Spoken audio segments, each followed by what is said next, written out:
తెలంగాణలో మనం చూసుకున్నట్లయితే సీఎం రేవంత్ రెడ్డి గారేమో ఎట్టి పరిస్థితుల్లో రుణమాఫీ చేస్తామని చెప్పేసి ఆయన చెప్తారు. ఒక పక్కన కాంగ్రెస్ను ఓడిస్తేనే రుణమాఫీ అమలైతే జరుగుతుందని చెప్పేసి మనకి బీఆర్ఎస్ పార్టీ నాయకులు అయితే చెప్తున్నారు. అబద్ధాలు చెప్పడంలో సీఎం రేవంత్ రెడ్డికి ఆస్కార్ అయితే వస్తుంది.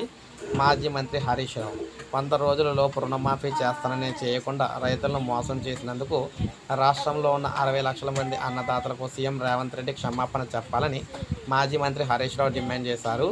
ముఖ్యంగా చూసుకుంటే మెదక్లో ఆయన కార్యాలయంలో ఏర్పాటు చేసిన విలేకరులతో మాట్లాడుతూ కాంగ్రెస్ పార్టీని ఓడిస్తేనే రైతులకు రుణమాఫీ జరుగుతుందన్నారు. నా ఎత్తు గురించి మాట్లాడటం కంటే ముందుగా కర్షకులు పడుతున్న తిప్పల గురించి అయితే ఆలోచించాలని చెప్పి రేవంత్ రెడ్డికి సూచించారు.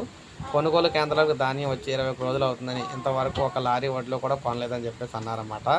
ముఖ్యంగా చూసుకుంటే రుణమాఫీ అనేది ఇప్పుడు రుణమాఫీ చేయడంలో ముఖ్యంగా అటు బీఆర్ఎస్ ఇటు కాంగ్రెస్ పోటీ పడుతున్నాయి.